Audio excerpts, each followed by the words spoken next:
What's happening, people? Welcome back to the podcast. Before we get into today's episode, we are quickly approaching the launch of my brand new one-to-one online coaching service. I've been working hard in the background for this. It's coming together nicely. I'm pretty confident this is going to be the best service that I can possibly produce, whilst everyone's sacking off actually coaching people, actually teaching people how to lift and doing big communities, trying to, rinse as much money as they can. Sorry to anyone that's doing that. Is there a wee draft coming up here? There's a wee draft coming up my legs. I can feel it. It's a wee bit cold.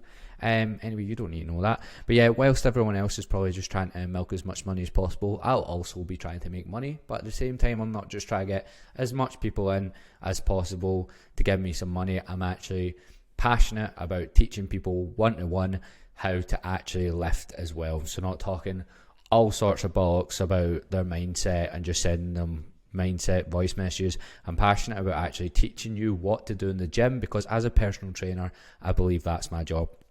So you can either DM me on Instagram just saying Keena's Mustard. That's going to be my thing, Keena's Mustard. Or you can apply via the links that will be in the show notes or the description. I'm gonna be quite strict on only running with 50 clients max, and I'm pretty sure those spaces are going to fill up. So make sure you apply as quick as you can, because whoever applies just now, I will save your fucking space, and then you're definitely getting in. And I probably won't let people join in again until about maybe like June, because the shortest you can come on for is 3 months, so I won't have any bloody spaces, mate, for a while. Anyway, today's episode is actually going to be pretty relevant to those of you that would be interested in joining the program. Not interested, or fucking keen as bloody mustard, mate. But anyway, so this episode is going to be how to overcome gym anxiety, and it's going to be 9 practical tips, and they aren't going to be just go. So if you follow me on Instagram, you'll have probably seen that I've been doing these wee Twitter storms. I'm up to 8 followers on Twitter, so it's all kicking off, to be honest. Even though that doesn't sound, they're doing pretty well on Instagram. They're fucking, I think I had one of them, about 50 people shared them when my ego went through the ceiling. Like, my head was already big enough, now it's huge. So I'm gonna keep doing them because, validation and all that. But because they are doing pretty well, I thought it'd maybe be a good idea to expand on one of those, and that was the gym anxiety one. So today I'm going to expand on one of them. It's going to be a short and sweet one, a bit like the last one I done about how to lose weight. I want to actually give you some valuable information that you can probably listen to whilst you go to the gym, rather than when I was doing these solo podcasts before. It was becoming a wee bit like my diary, which nobody wants to listen to, and I don't want to talk about it, to be honest. I don't want to do diary entries for my podcast about moving to Australia and stuff. If it's going to be solo, it's going to be helpful. If it's going to be guests, it's going to be unhelpful. It's going to be chatting absolute fucking bollocks, mate. Chatting absolute shite. I don't actually want to have serious conversations with people, but if we're going to do solo ones, may as well make them helpful, because I am a personal trainer. At the end of the day, I need to keep an eye on this time, because I'm going to see Andy Murray fucking smack walls about. So I've only got about 30 minutes, so we'll probably rattle through them, so it'll be helpful, very helpful 30 minutes, right?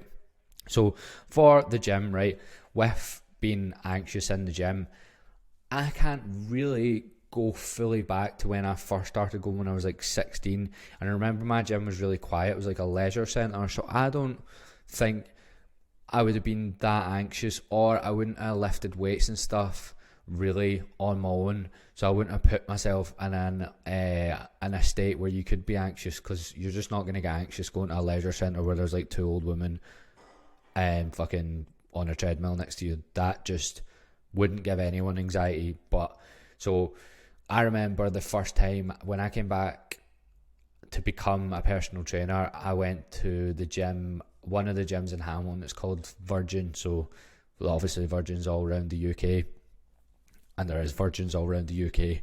You're one of them, get on. And I went with one of my mates who's a girl, not a girlfriend, a friend who is a female.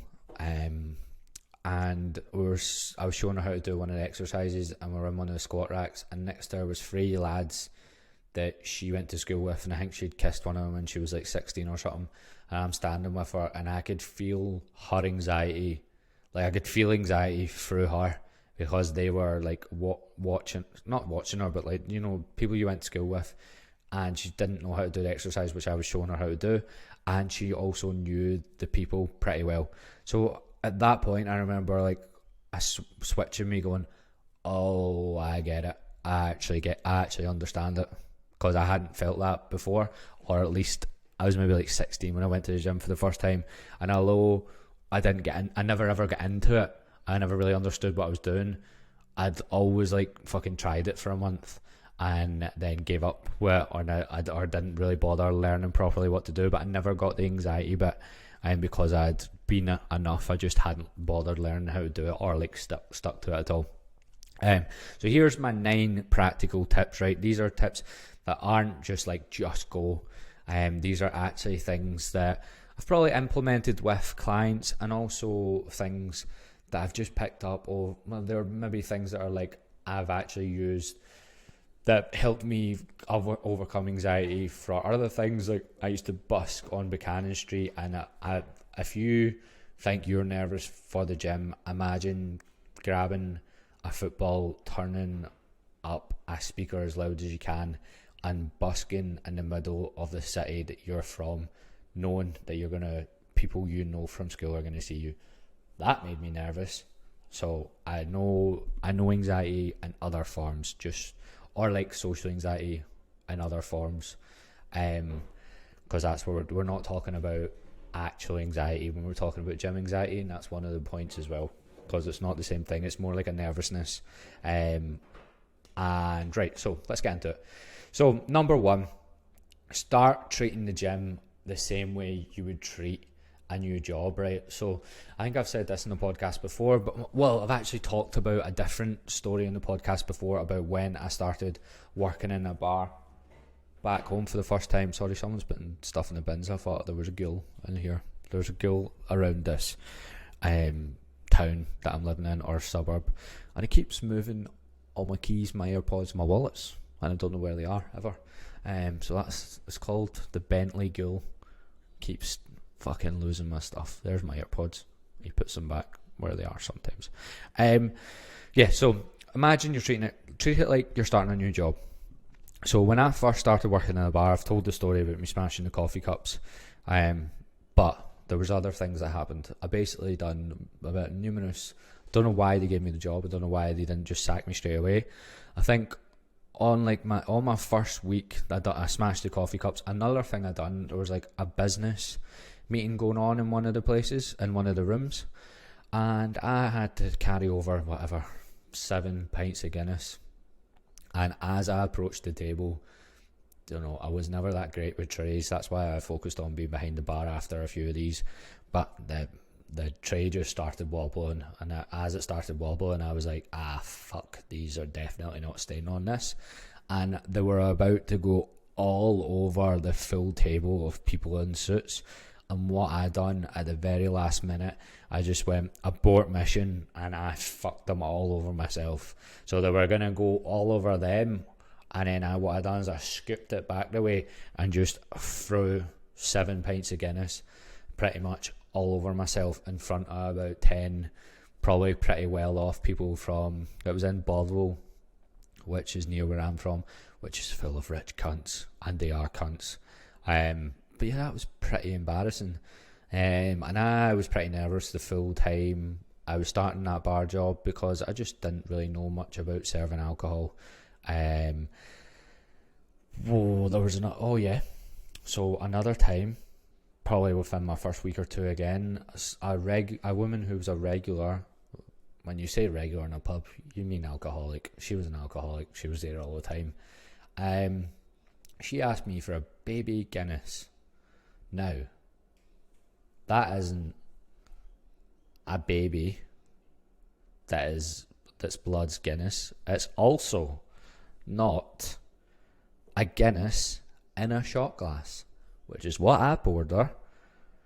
And she just looked at me like, what the fuck is that? And I was like, that's a Guinness in baby form. And that's why I presumed that was a Guinness in a shot glass. I don't know why you're doing shots of Guinness. That's pretty fucking weird. Maybe choose something like tequila. Anyway, what I learned was Guinness is, I can't remember, it was a Tia Maria and Bailey's or something. So, yeah, done that. Pretty embarrassed. I was a nervous wreck probably for the next 5 shifts because I done 3 really, really, really, really stupid things. But you know what? After I done that for 4 months, then I quit because they kept giving me 3-hour shifts, and I was like, do you know what? I'm not about this life. So I waited till they had 2 functions on, and I knew they had hardly any staff, and I was like, here, I'm done. See you later. Because that's how I quit jobs. And yeah, so was shite at that, but then I started bartending over in Australia. I actually worked in a place called the SP, which if anyone's been to Melbourne at all will probably know what it is. Worked in there for 9 months, and you know what? I was actually unbelievable. I'd be shaking 2 cocktails in the one hand, then I would be running food on the other hand at the same time. Then on my right leg, I would also be collecting glasses, and then on my left big toe, I'd be scooping up all the birds' numbers that were being thrown at me. So that's the way you want to treat the gym. The more you treat the gym like that, the more easy it will become to overcome your fears, because it's just about learning what to do and then keep going, which is what you're forced to do when you do a job. You don't just, I quit quite a lot, but you don't just quit. You keep going because you need the money, you're skint, and then you eventually get comfortable in that environment. So that's the way you want to treat the gym. Right, moving on to the next one. This one's going to be short and sweet. I'm not going to fuck around with it. There's no point because it's pretty self-explanatory. Go with a mate. It honestly takes away about 90% of the anxiety if you go with someone who's actually a mate, just not someone you know. You're very nervous because you're in an environment you don't know. Then when you've got someone with you that you know, that's going to cancel out 90% of that anxiety. And do you know what you want to do?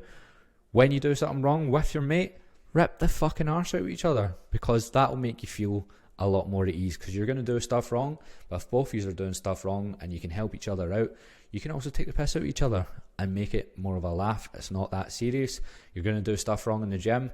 I've done stuff wrong for years. That's part of learning, and also it's your body mechanics just get used to the movement as well. You're never going to pick up a weight, be told how to do it and do it right straight away. It's going to come from doing it over and over again anyway. So that's what you want to get into your head as well. The more you do it, the more you'll learn how to do it, the more your body will get used to the movements, and the less anxiety you'll have.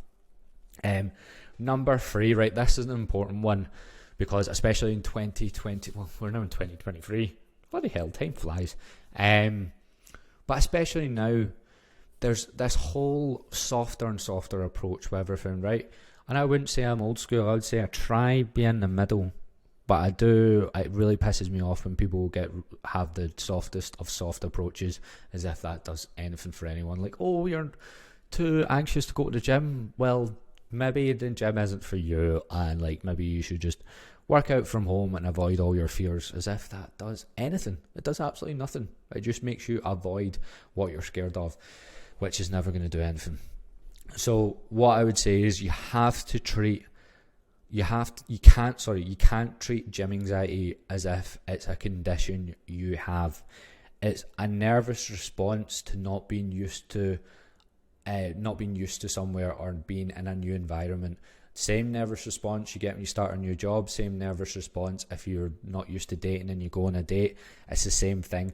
Trust me, if you go on 100 dates, you will not have the same feeling as you did on the first one. You'll probably be in the 100th one and go, you might be I'm a slag, but at the same time you'll be I know what I'm doing here, or at least you won't have the extreme nervousness before it, because you're exposing yourself to that.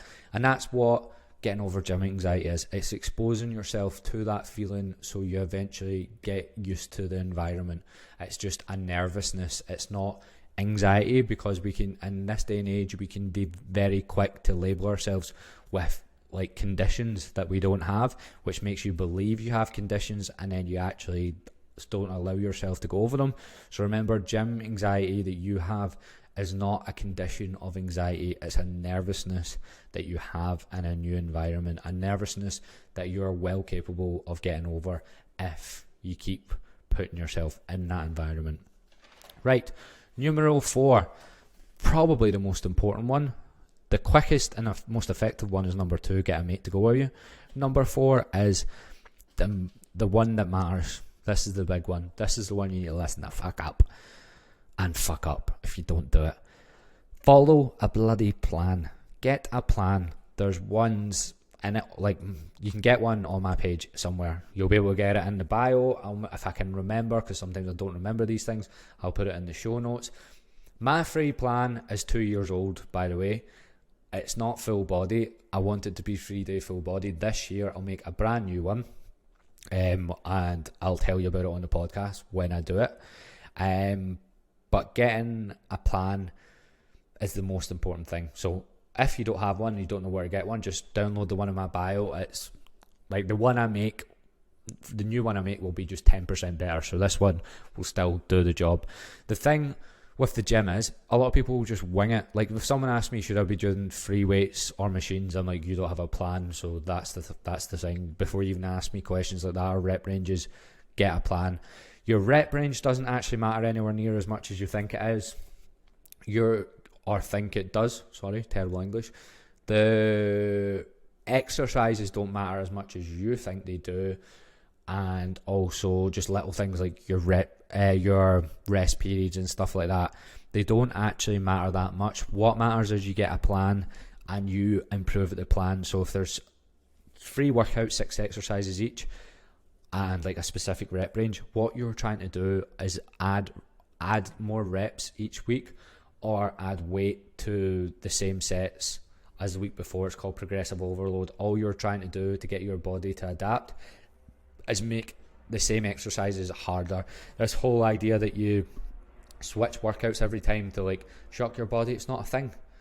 How you get your body to adapt is by putting it under more and more stimulus each week, and the stimulus being a little bit extra weight, 1 or 2 extra reps on a set, even just small. Like if you do, say you do bench press and you do 40 kilos for 3 sets of 8, see the next week if you do 2 sets of 9 and 1 set of 8, so you've technically only done 1 extra rep on the first 2 sets, and then the third one you've done the same as last week. That's it. That's where the progress is. You're 2 reps stronger. It will be faster at the start and then it'll be slower as you get more into it. But that would be great progress. If I added 2 reps to my bench press, I'd be fucking delighted. I'd come out the gym and I'd fucking hard on, mate. Don't say stuff like that, Gavin. That sounds nancy. But I'd be like, fucking hell, that was class. That's probably better. We'll go with that. Instead of saying I'll have a hard on, we'll go with that was class. So yeah, follow a plan, get one. There's one in the bio. If you don't, you're just going to keep winging it. Winging it means you don't learn what you're doing. Winging it means you don't see your progression. And those 2 things lead you to still be nervous in the gym. Whereas if you get better and learn what you're doing, that anxiety fades a wee bit. So you see how these all kind of play into each other as well. Right, number 5, we're now getting into like little wee nuanced ones. This one's quite good. These are ones I've came up with myself that I've maybe said to clients in the past. So say like you get a dumbbell exercise, right? So sometimes I whack up on Instagram like a dumbbell only workout because you can do it from home and you can also do it in the gym. So all of my home stuff now is more geared towards, yeah, you can do this from home, but you can also do it in the gym, because I don't actually promote home workouts at all. I actually think they're pretty shit. Not that they're shit, but it's the same as working out from home. It's actually not that healthy. Unless you fully kit out your gym, which most people don't have the money to do because it costs a fuck ton of money. There's stuff behind me that's like the cheapest of the cheap, and also I would never use that to work out because I would lose my mind because it's just boring as fuck. It's another thing is getting out of your comfort zone and stuff. So that being said, what I was talking about is when you have dumbbells, you can use dumbbells in any part of the gym. So number 5 is exposing yourself to different parts of the gym. So if you're scared of like the big boy weights you can do any dumbbell exercise. If you know how to do like a goblet squat or a shoulder press or a flat bench press, and you feel comfortable doing it, or even like a Romanian deadlift, you feel comfortable doing it, you feel like you know what you're doing, go do it in a part of the gym that you've not been in before. And like even maybe do 2 exercises there, just so you get comfortable being in that part of the gym. Because there's nothing better that when you're a guy and you're in like the guy, it's not even the guy section, it's just weights that are heavier, and there's like girls around you that are fucking lifting pretty good weight and they look like they're completely comfortable. That's the place you want to get to, and they've built themselves up to get to that. Those people don't come out the womb like pretty strong and confident in the weight section. They've built themselves up to be able to get there, just like you can as well. So I would say just expose yourself to new parts of the gym. Just do a dumbbell exercise. You don't need to use the machines. If it's a machine area of the gym with some big weights, you don't need to use the big weights or the machines. Just do a dumbbell exercise that you know what you're doing. Some exercise that you know what you're doing. Right, number 6, another quick and effective one. 10 minutes on the treadmill at the start, and don't do any more. And the key being, don't do any more. So a lot of my content will be geared towards getting you off the fucking treadmill, because a lot of people go on there and they'll talk to their mate for half an hour and the one next to them, and then they think that's their gym session when they may as well have just walked outside. Again, the soft approach people, or the people that enjoy the soft approach, will be like, oh my god, like at least they're getting out of the house. Oh my god, like don't slag anyone that makes the effort to go to the gym. If you never get off the treadmill, you're not going to keep going to the gym. You're just going to be like, fuck it, I haven't learned anything. So there's a balance. The soft approach of like, oh, at least they're going. Oh, don't slag anyone for at least going. Or do you know what? Fuck off. If you don't want the advice and you want to just go on the treadmill for 2 weeks and then quit the gym again, sweet. I'm trying to get to the people that actually want to put themselves out of their comfort zone and actually want to improve. If you want to just like go listen to all the soft approach advice, where people are like want you to stay in the house, become a recluse, maybe do some bodyweight stuff in your little home gym off your sofa, and never push yourself out your comfort zone, that's fine. I'm not the guy for you. That's absolutely fine. Don't listen to me. That's sound. Anyway, with the 10 minutes on the treadmill, the reason I say 10 minutes is because it's actually quite useful to calm your nerves if you go into the gym, walk on the treadmill and just sort of take in your surroundings. And then within the 10 minutes as well, you sort of start calming yourself down because you've been building up in your head before you get there. And then once you're doing the 10 minutes, you're like, right, okay, this is nowhere near as bad as I've made up in my head. You sort of calm down.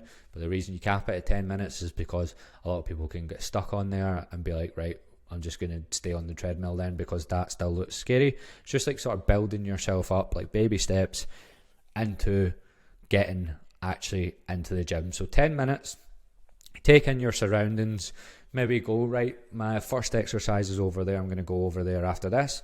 Do the 10 minutes. Also, when your heart rate raises a little bit, it'll probably calm your nerves down a little bit because you'll be a little bit puffed out. You'll be taking deeper breaths and stuff, it'll calm you down. And then you can go do your first exercise. So 10 minutes cap on the gym. Now, number 7, another pretty simple one, self-explanatory. A lot of gyms are shit, like a lot of them. They just don't have great environments. So try other gyms. Try out a few. I'm a personal trainer and I've walked in at numerous gyms and went, I fucking hate this place. And I've looked around and went, he's a cunt, she looks like a cunt, he looks like a prick, fuck this place. And I'm a personal trainer. The Wanderlust place in Bali that everyone on Instagram fucking fingers himself over, I was in there, the second day I went in there, I was like, I don't like anyone in here. It's like, it was literally just the biggest posery gym in the world. And I don't know what CrossFitters are like in general, because, and I wouldn't say anything about CrossFitters because I'm pretty sure I will do CrossFit in like the next year or two once I get bored with lifting. But I would say the CrossFitters in that Wanderlust gym in Bali are some of the cliquiest people I've ever met in my whole entire life. And Aaron, who I was with, he started becoming mates with them. I just didn't want to make mates with any of them. I could just tell what they were like straight away. Like, after having conversations with them, pretty much everyone was all like, everything about them, their personality was fake, everything about their body was fake. You know that way when you just know an environment, people, or you just know people aren't your people. That was me in CrossFit Wonderless. I was just like, me and these people have absolutely nothing in common. Absolutely nothing in common. So you will find gyms like that for yourself. Just have a look around, and there might be gyms that you prefer, or you might know someone that goes to another one, try theirs. And before I do this, because sometimes when I say things like this, people see that as a chance to moan about their gym.